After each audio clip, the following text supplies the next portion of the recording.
There are moments in the quiet hum of existence, in the hush that falls between the breaths, where a profound question can surface, soft as a whisper yet resonant with the weight of our deepest human experience. It's a question that arises when the world outside feels too loud, too demanding, and the world within feels like an echoing cavern of weariness. It asks, can God still use someone who feels completely broken?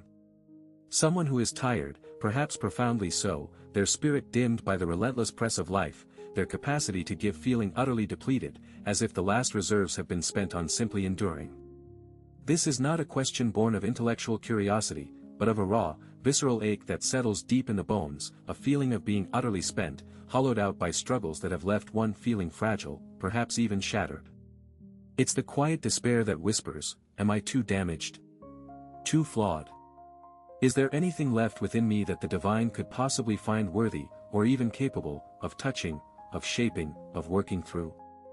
We look at the vastness of the divine, the perceived perfection and power, and we contrast it with our own perceived imperfections, our fatigue, our depression, our gnawing uncertainty about our own remaining worth or ability. It's in these moments that the temptation to withdraw, to believe we are disqualified from any sacred purpose, can feel overwhelming.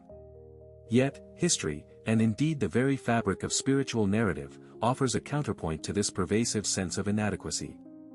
It speaks of individuals who, in the very midst of their profound personal suffering, their deep-seated weariness, and their own battles with despair, became conduits for something far greater than themselves.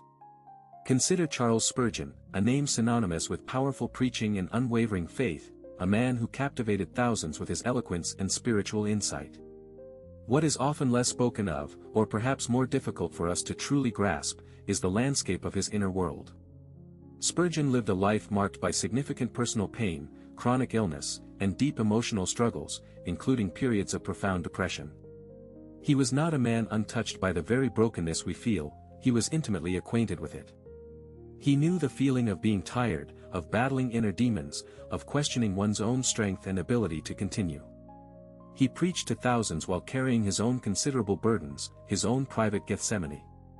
This, in itself, is a profound testament. It is a living, breathing demonstration that God does not wait for us to arrive at a state of perfect wholeness, of unblemished strength, before choosing to work through us. Instead, the divine narrative often unfolds not in spite of our cracks, but precisely because of them. This is the unique angle we will explore together, the surprising, often counterintuitive, ways in which God's power and purpose can manifest through those who feel utterly broken, depleted, and weary. We will delve into why the divine might choose such vessels, understanding that perhaps it is in our very fragility that a unique receptivity is found. We will look at how individuals like Spurgeon managed to serve, to minister, to offer light, even when their own inner lamps felt dim.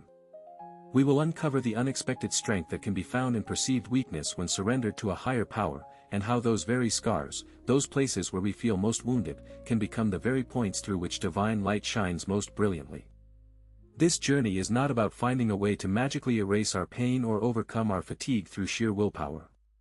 Rather, it is an invitation to look at our brokenness not as an endpoint, but as a potential beginning, a sacred space where something miraculous can occur. It is an exploration of the profound truth that you are not disqualified by your struggles. In fact, your deepest vulnerabilities may be the very pathways to your most potent spiritual expression. We are about to embark on a contemplative exploration of this profound paradox, a journey into the heart of divine possibility that resides within our own human fragility. The divine choice of seemingly inadequate instruments isn't rooted in a preference for imperfection itself, but rather in a profound understanding of where true receptivity resides. When we feel depleted, our ego's defenses are often lowered, our usual shields against vulnerability are down. This stripped-down state, paradoxically, can make us more open to the subtle currents of grace. Think of a parched desert landscape. It is precisely in its arid emptiness that the smallest drop of rain is most eagerly absorbed, most profoundly welcomed. Similarly, when our own perceived resources are exhausted, when the well of our personal strength runs dry, we become more naturally inclined to draw from an inexhaustible, external source. This isn't to say that depression or exhaustion are desirable states, but rather that the experience of these states can strip away the illusion of self-sufficiency, paving the way for a deeper reliance on divine presence. It's in this surrender of our perceived limitations that a unique capacity emerges. God doesn't need a perfectly polished chalice. A cracked earthenware pot, filled to the brim, can hold and pour out divine sustenance just as effectively, perhaps even more poignantly, because its very imperfections speak of its journey and its reliance on the contents. Furthermore, the power of weakness in God's hands lies in its ability to redirect glory.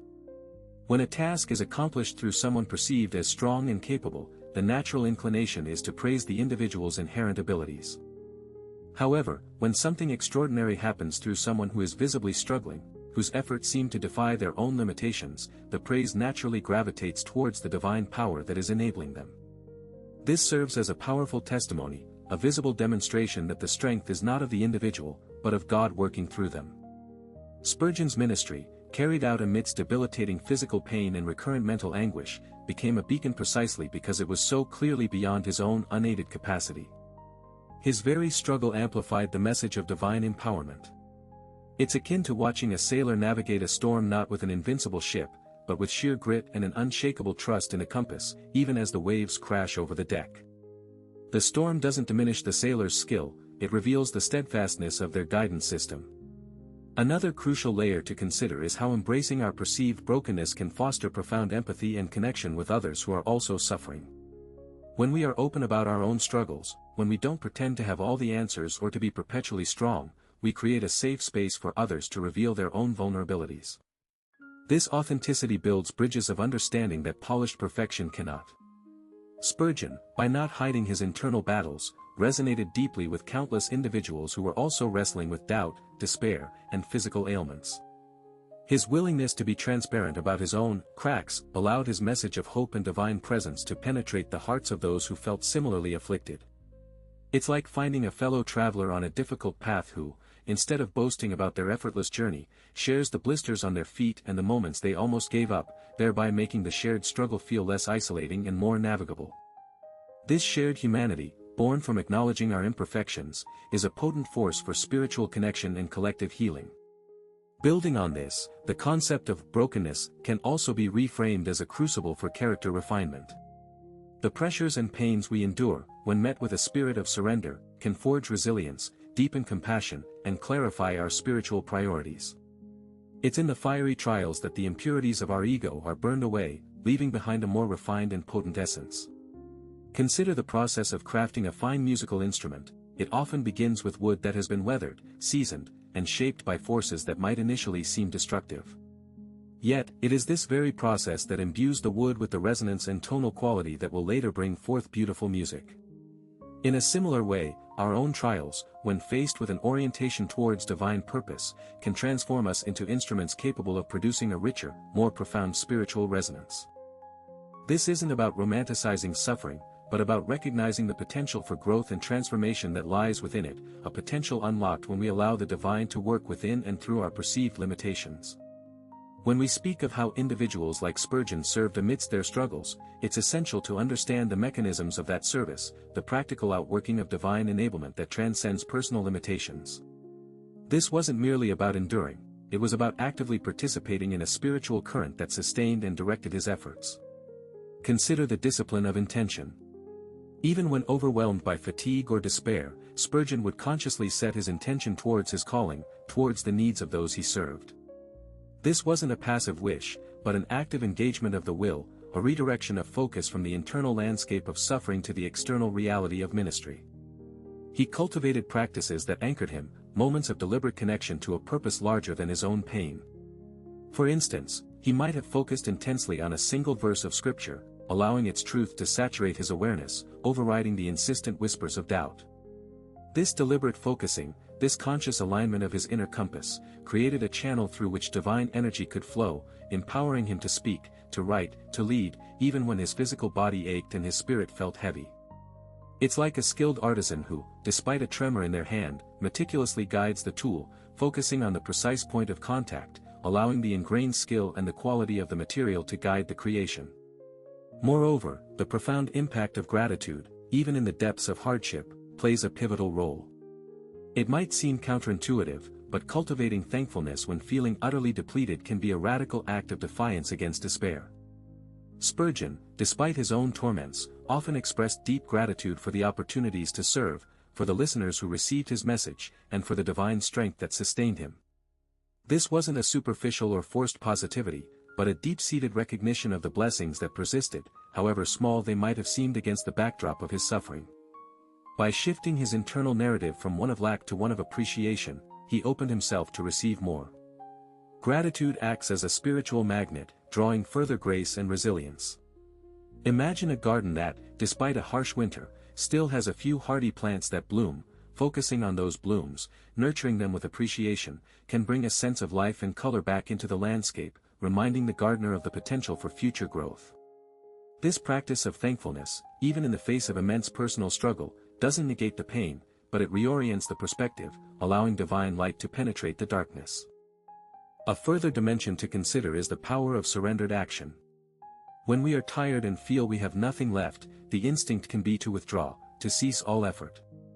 However, for those who are called to serve, even in their brokenness, there's a unique form of action that emerges from surrender.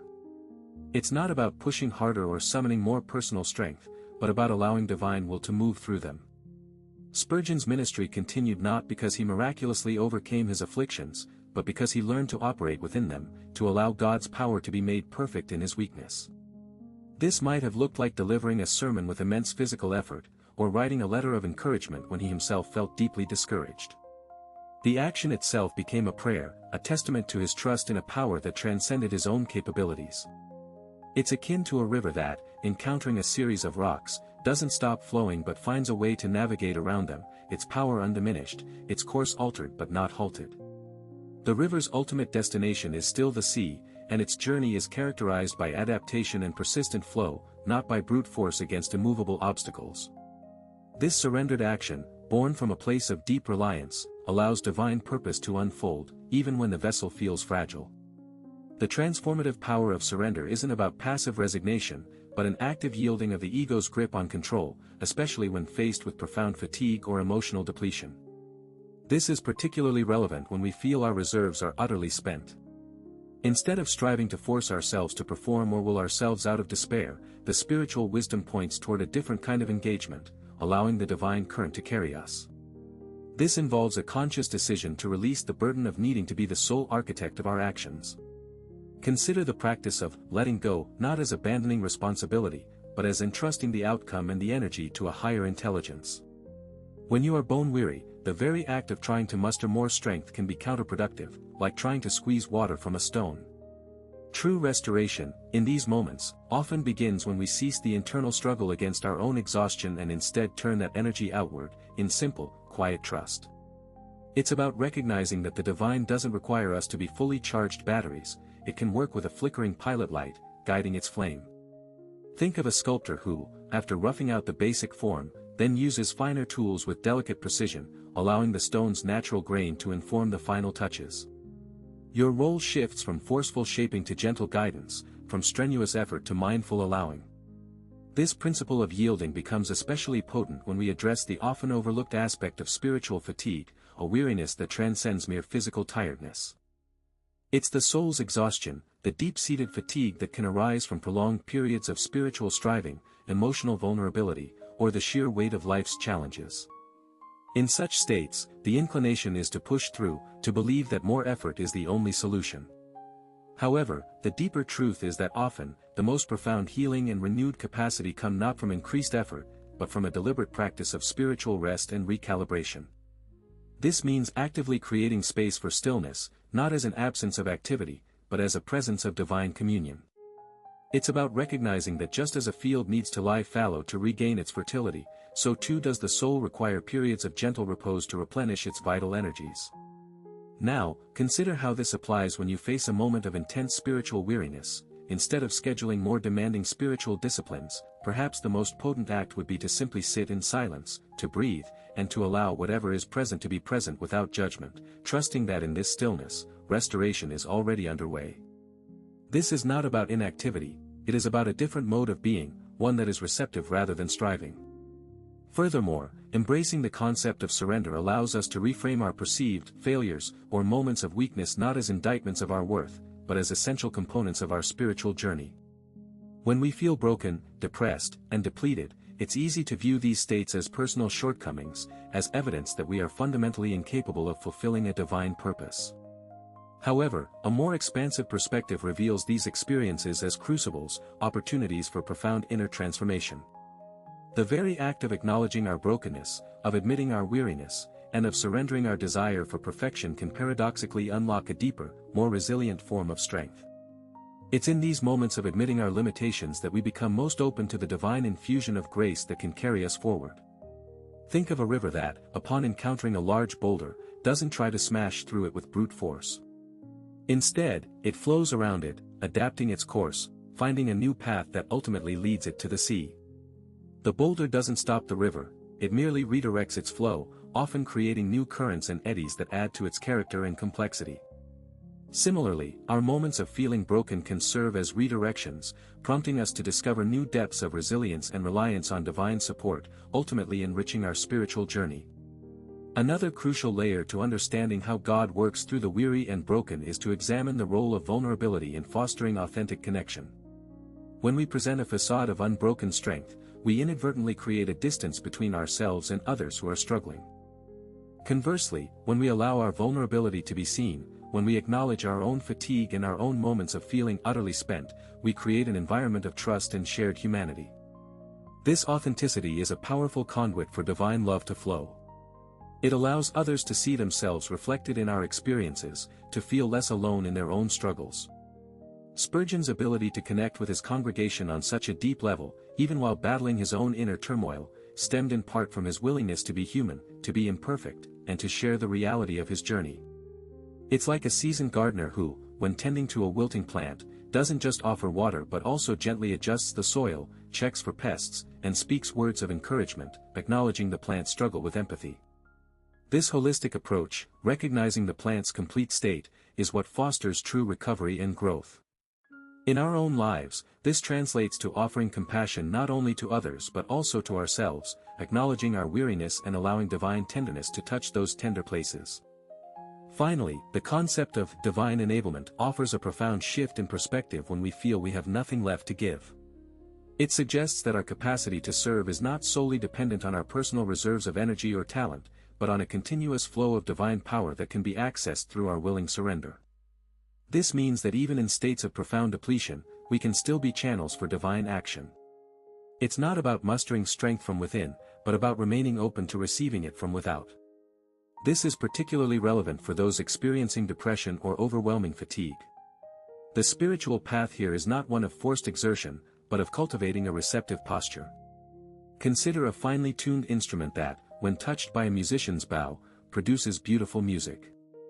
The instrument itself does not generate the sound, it is the skilled touch of the musician that awakens its potential. Similarly, our lives, even when feeling depleted, can be instruments of divine purpose when we remain open to that guiding touch, that gentle pressure that allows us to express something far beyond our own perceived capabilities. This understanding liberates us from the burden of self-sufficiency and invites us into a partnership with the divine, where even in our brokenness, we can be instruments of extraordinary grace and purpose. Reflecting on this journey so far, we've navigated the profound landscape of human fragility and its unexpected intersection with divine possibility. The echoes of weariness, the palpable sense of being depleted, have been met not with dismissal, but with an invitation to explore a deeper truth about receptivity and purpose. As we stand at this threshold, poised to move towards a final contemplative embrace, consider how the myriad threads we've gently unfurled begin to weave together, creating a tapestry of understanding that speaks to the very core of our being. It's as if disparate melodies, each carrying its own poignant resonance, are now harmonizing, forming a richer, more complex symphony that offers solace and insight. The cumulative effect of these explorations suggests a fundamental recalibration of how we perceive our own inherent value and our capacity to contribute to the unfolding divine narrative. We've seen how the very places where we feel most broken, most hollowed out by life's relentless pressures, can become the most fertile ground for profound spiritual engagement. This isn't a call to romanticize suffering, but rather to recognize the transformative potential that resides within acknowledging our limitations and surrendering the illusion of self-sufficiency. It's akin to a river that, having carved its path through rugged terrain, finds its greatest strength not in the absence of obstacles, but in its persistent, adaptable flow around them, gathering momentum and depth along the way. As we pivot towards the final reflection, the emergent understanding is one of profound hope, a gentle assurance that our perceived deficiencies are not disqualifiers, but rather invitations. The wisdom gathered points towards a subtle yet powerful shift in perspective, from viewing our struggles as endpoints to recognizing them as pathways. These pathways, though often arduous, lead us to a deeper reliance on a power that transcends our own finite strength, a power that finds its most potent expression precisely through the vessels that are most aware of their own fragility. The convergence of these insights illuminates a landscape where our deepest vulnerabilities can become the very conduits for divine light, transforming perceived weakness into a surprising wellspring of spiritual efficacy. The journey thus far has prepared us to receive a final, centering truth, one that anchors this unfolding understanding into the very fabric of our lived experience. The true practice begins now, not in the grand gestures of perceived strength, but in the quiet reverence for our own unfolding humanity, our perceived brokenness embraced as sacred ground. We have journeyed through the profound paradox of divine work, discovering that the cracks in our vessels are not flaws to be hidden, but rather the very fissures through which the most brilliant divine light can pour forth. It is in the deep well of our weariness, in the echo of our despair, that we often find ourselves most open to the inexhaustible source that sustains all life. This is not a message of resignation to our struggles, but a profound invitation to reframe them, to see them not as barriers to divine purpose, but as integral parts of the sacred design. The spirit that feels depleted, the soul that battles depression, the heart that aches with fatigue, these are not disqualified. They are, in fact, the very places where the divine sculptor can work with the most exquisite precision, shaping us into instruments of profound beauty and purpose. Consider this: the divine doesn't seek perfection in us, it seeks presence. It doesn't demand an unbroken facade, it yearns for an open heart, willing to receive and to be transformed. When we feel utterly spent, when the energy to perform, to achieve, to even simply be seems to have leached away, that is precisely the moment when the most potent surrender can occur. This surrender is not an act of defeat, but an act of profound wisdom, an acknowledgement that our true strength lies not in our own limited capacity, but in our willingness to yield to a power far greater than ourselves. It is in this yielding that the deepest healing takes root, that the weariness begins to be infused with a divine resilience, and that the very cracks we lament become tapestries woven with threads of grace. The lessons learned in the crucible of our own perceived inadequacy are not merely personal, they are universal, offering a profound testament to the boundless love and unwavering purpose that permeates existence. Therefore, let the whispers of doubt that suggest you are too broken to matter fade into the silence. Recognize instead that your very vulnerability is the fertile soil where divine seeds of hope and purpose are most readily sown. The moments you feel most depleted are not an ending, but a potent beginning, a sacred invitation to lean into the divine flow, to trust the process of transformation that occurs when we allow ourselves to be held, to be guided, and to be used, exactly as we are. The true practice, then, is to live from this place of surrendered presence, to allow the divine light to shine through your unique, imperfect, and utterly beautiful being. The true practice begins now, in embracing the fullness of your journey, for in your deepest brokenness lies your most profound capacity to reflect the divine.